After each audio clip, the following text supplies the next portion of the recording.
Oh, man. Good morning, everybody. 3, 2, 1, bro.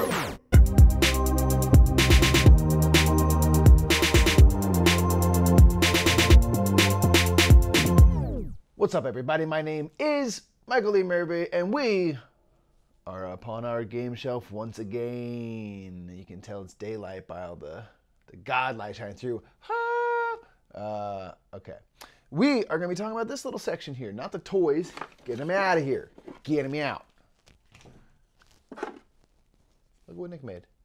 Clever, right? Because we're the brothers Murph. We're going to be talking about these games back here. Smaller games, fun games, party games. A little bit of a mix here, but let's get into it. We have got, first of all, Smash Up.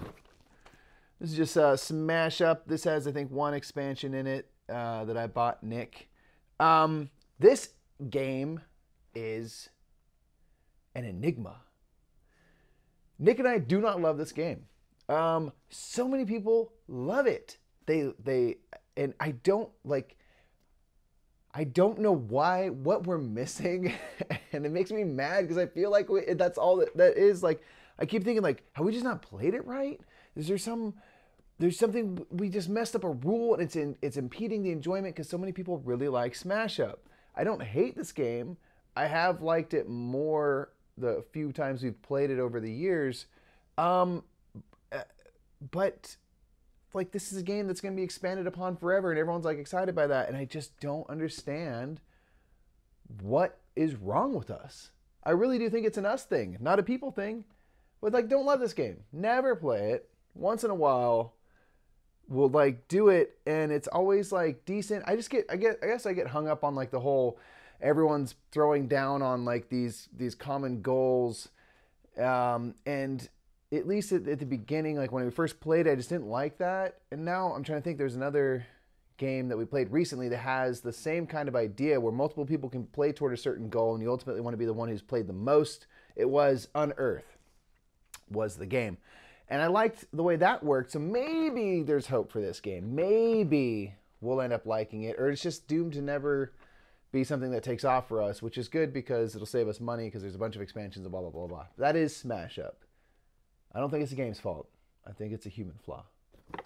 Let me know. Do you guys like Smash Up down there? If so, tell me why you love it, because I'm willing to be corrected and have my mind changed. So check that out. That's Smash Up. Next we got Spyfall.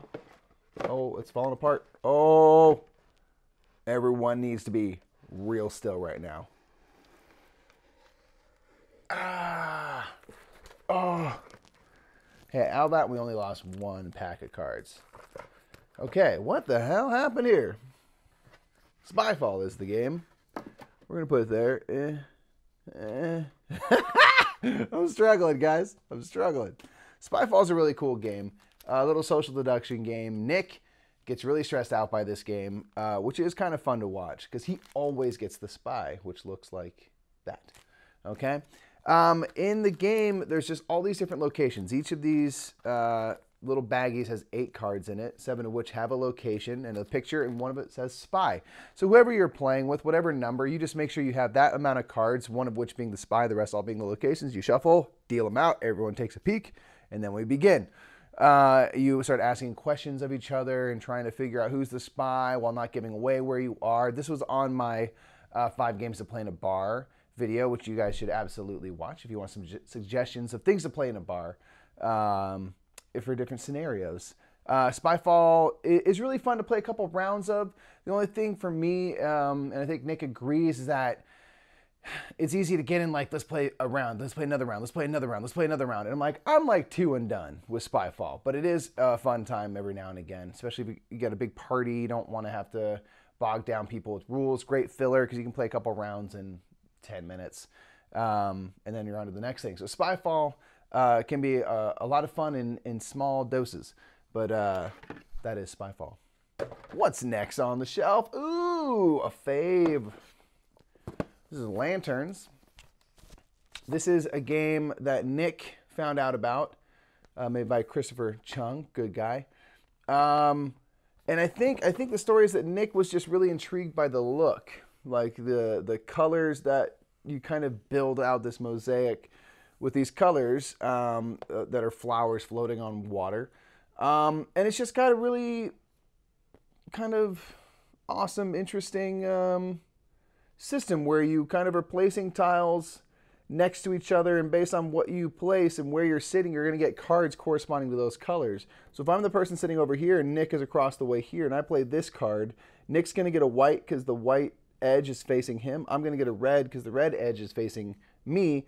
And because I matched two colors, I'm going to get an additional card of white as well. And you then trade in sets of cards for different tiles that score. So it's kind of like a set collection tile laying game. It's just really pretty. It's light.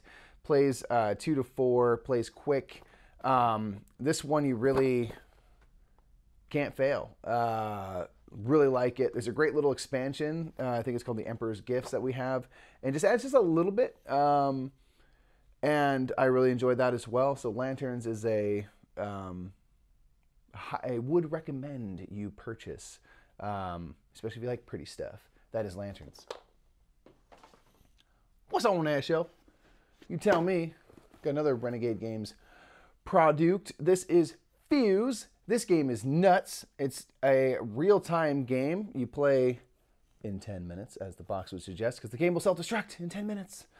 It's an app-led game, or really any timer you have, but the app's really fun, where it'll give you 10 minutes, and there's a voice that taunts you along the way and gives, like, just atmospheric sounds that stress you out. And basically you have all these cards that have different requirements on them. They're bombs that you have to defuse. So there might be one where I need to have a 5, a yellow die, and a green 2 to defuse that bomb. Others are more difficult, others are easier, and you're basically rolling out dice, and then you're grabbing what you can in order to put onto your various cards that you have and defuse those bombs. But it's crazy because you want to be rolling fast because you only have 10 minutes. You have a lot of cards to get through. And you get penalized if there's a die that no one can pick up, because there's a lot of things that are super specific. I can only have a green 2 on this spot. And if this is the last piece that I need to defuse this bomb and no green 2 gets rolled, guess what? I can't pick up a die, and you have to then roll that die, and then things come off of cards. So you're always taking things off of cards, trying to put stuff back onto cards to defuse bombs, and you only have 10 minutes. It's really fun, super, super chaotic and stressful, but like fun with the right people. Really love this game. And Flatline is the sequel to this, and Flatline takes everything that's good in this, streamlines it, brings it down to like 1 minute increments of craziness, and builds more of a game around it, because this is just kind of like a dice chucker thing, which is really great. So if you like something like this, maybe the 10 uninterrupted minutes of insanity is too much, get Flatline. Flatline is a great game that is literally a sequel to this. It's after the bombs go off, we've got to treat people and heal them up, and that's when Flatline begins. But this is Fuse. Couple more here. I guess a couple more. Thanks for sticking in with me on what's on that shelf. But wait, there's more on this shelf. God, that was neat. If this is the last one, that joke wouldn't have worked. I'd have to say, but wait, there's, well. But wait, there's more. Is a game where you're sort of, it's an improv game is what it is. You know, it's straight up, is an improv game that has been turned into a board game. This is something where there's no need to keep score. There's no need to, you can use a timer, which just helps, kind of makes you stressed out and having to think on your feet. But like, just literally grab the cards if you want and have a ball. This game is all based around, again, infomercials. You're trying to sell a product that has all the amazing features. It's from all those times where you like fell asleep and then you wake up and you see like, oh, it's the slap chop or whatever the hell on TV. This is making fun of all of those types of things. So everyone's going to get a product that we're all going to try to pitch. So for this instance, it'd be nail clippers. And then we're all going to also get these cards here, which are like features that this product has. And it's very unlikely that they are going to go together. So you have to find a way to bridge that. So this might be nail clippers that cooks perfect eggs every time. So you have to start off with like, if I got a product for you, no more, no longer do you have to have claws and everything. And it's really great because these nail clippers also perfectly cook eggs. It's too early for me to do this well. But this is something we do live on twitch.tv/thebrothersmurph sometimes. It's really, really fun. And so one of the features that you're going to pair with the product. So you can kind of plan for that ahead of time a little bit. But then halfway through, you have to say, but wait, there's more. Because there's always more in those infomercials. And then you have to blindly flip over a feature card. So not only do these nail clippers cook perfect eggs every time, it helps reduce snoring. So I've been talking about breakfast and claws and a bunch of nonsense, and now I have to talk about how it also ends your snoring. And the way you do is you place it. It's got a no-cut clip. It only clips nails, never the skin. You got to pinch it, put it on your nose, and it kind of opens up the bridge. The septum gets released, and then you don't snore. And that's how that goes. So, but wait, there's more is just like literally a hoot and a half. You'll laugh your ass off playing this one. This is, we got to play this again live. It's just ridiculous. And it's just an improv game. Like literally in improv training, you do the same kind of thing where you're thrown information, you have paper in a pocket, and you just have to roll with the punches. That is, but wait, there's more. Speaking of more, we got one more. This game is called Karmika. This is a game that we have not played enough. I think it's because it's 2 to 4 players, but I think it really works better at more than 2 players. And Nick and I are often just a 2. So this game does not get played ever. But it's a really, really groovy idea. It's all about karma.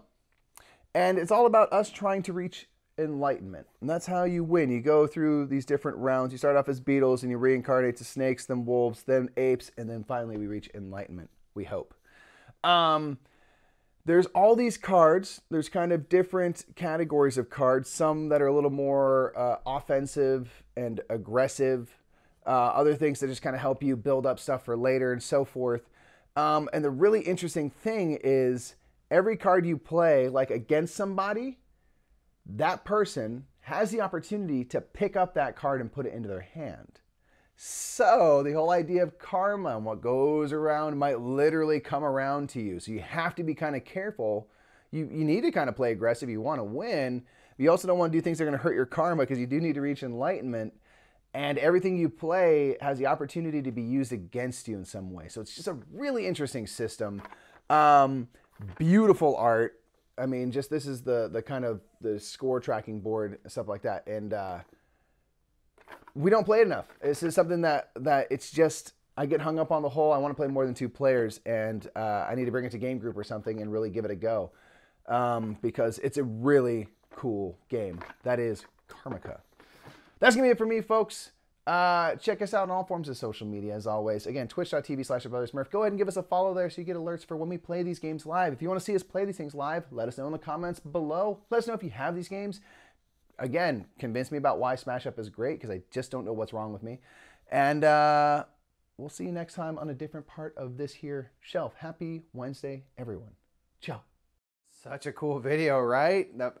Man, there's jokes, and I know what happened in this one for sure. So because of that, check out Restoration Games. They sponsor us, and there's info for them in the description below. There's also more things where I'm doing funny stuff. Sometimes Nick is funny, because I've seen all these